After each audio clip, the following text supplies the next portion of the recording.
Hello, my name is Jeff McDaris, and I serve as the Director of Regional Impact for myFutureNC. I am so excited to share the latest educational attainment data and the pathway for our Western region to create opportunities for all, while doing our part to contribute to the statewide goal of 2 million by 2030. Most recent data show that almost 89,000 residents aged 25 to 44 in our region hold a college degree or an industry valued credential. I'm proud to say we're making progress, but there is still much work to be done. As you can see in the graph, a breakdown of our residents' attainment shows that we have 26,000 residents who have some college but no degree, and about 42,000 who only have a high school diploma. Even with the progress we are making in our region, we still have a gap to fill, and not all counties are experiencing this attainment growth. To ensure our region remains economically competitive now and into the future, we need 128,000 residents aged 25 to 44 to hold a degree or a credential by 2030. This is our part, the Western region's part in the 2 million goal, and we are currently 40,000 away from that target. So, how do we fill the gaps? To figure out where we are losing students along the education to workforce continuum, let's first look at our region's education leaking pipeline. Only 29 of 100 ninth grade public school students in the Western region graduate high school on time. They enroll in college on time and then earn a degree or a certificate within 6 years of high school graduation. This education pipeline shows a painful reality. Too many students are dropping out at different places in the pipeline, but this also gives us the data to determine where change and student support are needed the most. Now, let's walk through a student's journey, starting with academic readiness. Only 32% of our region's 3rd through 8th grade students are college and career ready in reading, and only 36% are college and career ready in math. These staggering outcomes are directly linked to high chronic absenteeism. Most recent data show that 31% of our students miss more than 10% of their school days. That's almost 1 in every 3 students.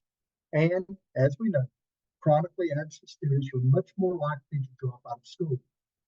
In the 2022 school year alone, over 400 of Western region's high schoolers dropped out. As a result, many of our students experience the first leak of the educational pipeline, and they don't even finish high school. On to the next transition point, college and career access. High school students in North Carolina have the amazing opportunity to earn college credits or credentials while still in high school, which can ultimately help to reduce an individual's cost for a college degree.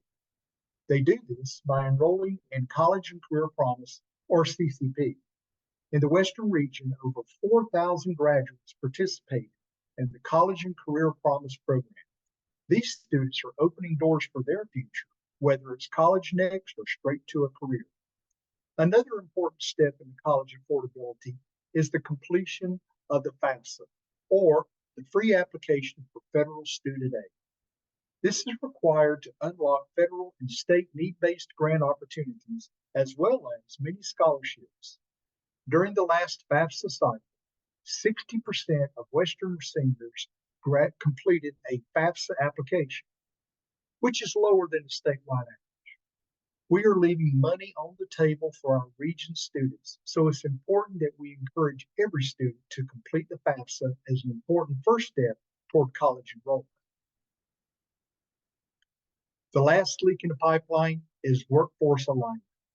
Our education systems must align with employer needs so students graduate with the skills required to fill higher paying jobs, and so employers have the talented workforce to meet their needs. Currently, only 46% of our region's 25 to 44-year-olds earn a living wage or just enough to cover necessary expenses. In Henderson County, for example, that would be approximately $41,000. To see the living wage threshold in all counties, please scan the QR code shown on this slide. When students are not academically prepared and don't see a pathway to college or a career, they often become disengaged and begin missing school. Oftentimes, they end up dropping out or even disconnecting from society. In our region, there are over 8,600 young adults ages 16 to 24 who are not in school or working. These are our opportunity youth, and a staggering amount, over 1 in every 9 young adults, is disconnected within our region. Next, I want to show you why we need to take some action now and work towards achieving our attainment goal. This isn't just important for the present, but it's also a crucial look into our future. By 2030, the overall population in our region is projected to increase to almost 786,000, and it's expected to continue growing to 907,000 by 2050. At the same time, our working age population, specifically those aged 25 to 44, projects a 16% increase between 2010 and 2030, and an increase of 6% from 2030 to 2050. We need to be prepared, and our local businesses, industries, colleges, and universities all need to be ready to accommodate the booming population. While not every county is experiencing this growth, employers don't care about county lines. So it's important we have an educated and skilled workforce across the entire region. So we have skilled Western region residents filling and creating Western region jobs. Now let's look at demographic shifts in the region from 2010 to 2050. In our region, it is projected that the Hispanic population will increase by 4 percentage points, and the white population will decrease by over 6 percentage points. As our region becomes more diverse, what does this mean? It means if we don't act with a sense of urgency, we will actually see a decline in educational attainment levels. Data shows that 57% of the white population have a degree or a credential, whereas only 25% of Hispanics have a degree or credential. With the Hispanic and Black populations in our region forecasted to increase, and the white population decreasing in the next few decades, it's crucial that we work towards improving the achievement of persons of color. If we don't, our region's attainment will not only not increase, it will actually decline. While I've shared some staggering data, despite all the challenges we face, I assure you there is a path to prosperity in our region's for our region's residents. Why? Because of all of you. Our employers and our residents need us to be successful, and if aligned and properly directed, we have the resources and people to make it happen. We are fortunate to have strong public schools and a very robust education and training infrastructure, including all the colleges and universities in the region. The Western region is served by workforce development boards and the councils of governments, and these offer multiple services for adults and youth and prepare the workforce for our region and for our future. As one example, we have a statewide initiative underway known as North Carolina Reconnect. The John M. Belk Endowment is leading this effort in partnership with myFutureNC, our local community colleges, the NC State Belk Center, and the North Carolina Community College System. This collaborative project is to recruit adult learners with some college, but no degree, back to the classroom, help them complete what they started but never finished. To assist with affordability, the North Carolina State Education Assistance Authority provides a statewide FAFSA tracker to monitor and encourage FAFSA completions at each school. Last year, we collaborated with philanthropy and state agencies to coordinate the first ever statewide financial aid summit, where over 250 counselors, school leaders, and financial aid staff gathered to learn from subject matter experts and to share challenges and successes to ultimately help more students have access to affordable education. As mentioned earlier, aligning the workforce with our education systems and training programs is critical. As such, we have partnered with multiple state agencies to identify needed workforce credentials, including the Department of Commerce, the Department of Public Instruction, the Governor's Office, and the Community College System Office, all working together with business and industry leaders to understand their needs and to offer training programs that lead to careers in demand that pay a family-sustaining wage. One of myFutureNC's strategic priorities is to identify and advocate for policy solutions.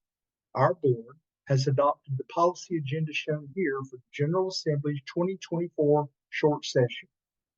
Each of these priorities is supported by ongoing research from across the state and around the country, and they were developed alongside leaders from our education, business, and philanthropic communities.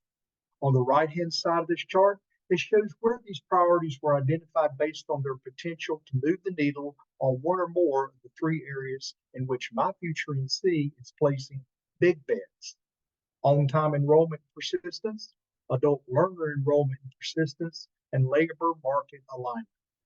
These policy priorities are categorized into four headings: North Carolina workforce credentials, access, persistence, and completion, local regional technical assistance, and partner support items, where MyFuture has been asked to come alongside our partners on issues that we've advocated for in prior years and that we need continued attention, such as NC pre-K funding, implementation of the science of reading in early grades, and implementation of career development plans for North Carolina K-12 students.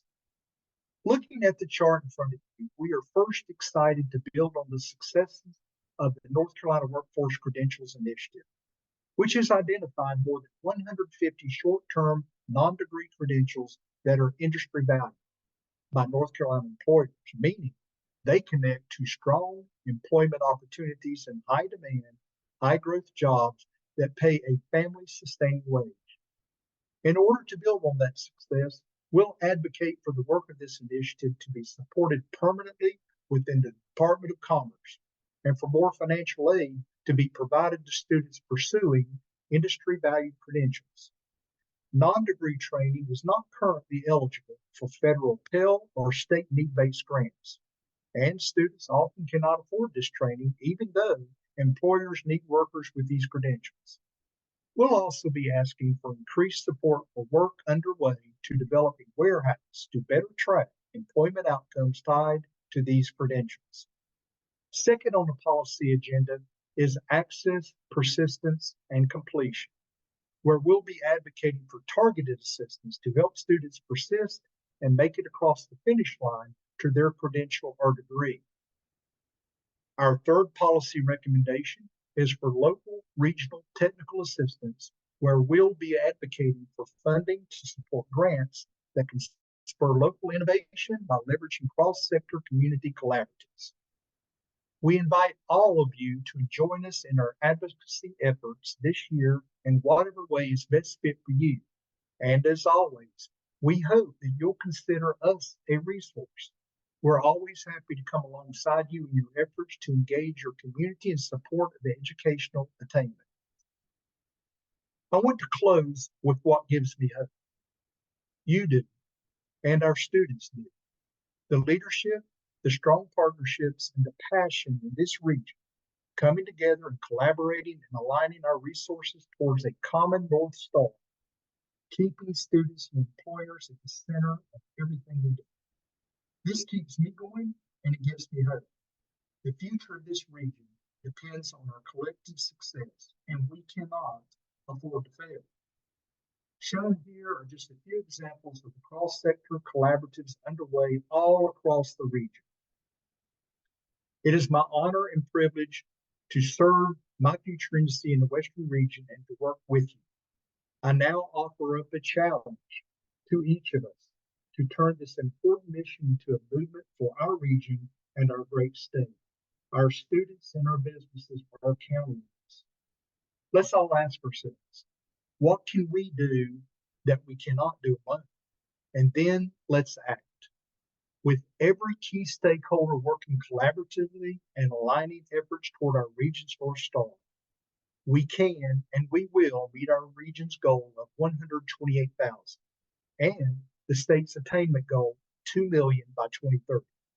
In doing so, we will improve the economic prosperity of our students and employers, our region, and ultimately North Carolina for generations to come. Thank you.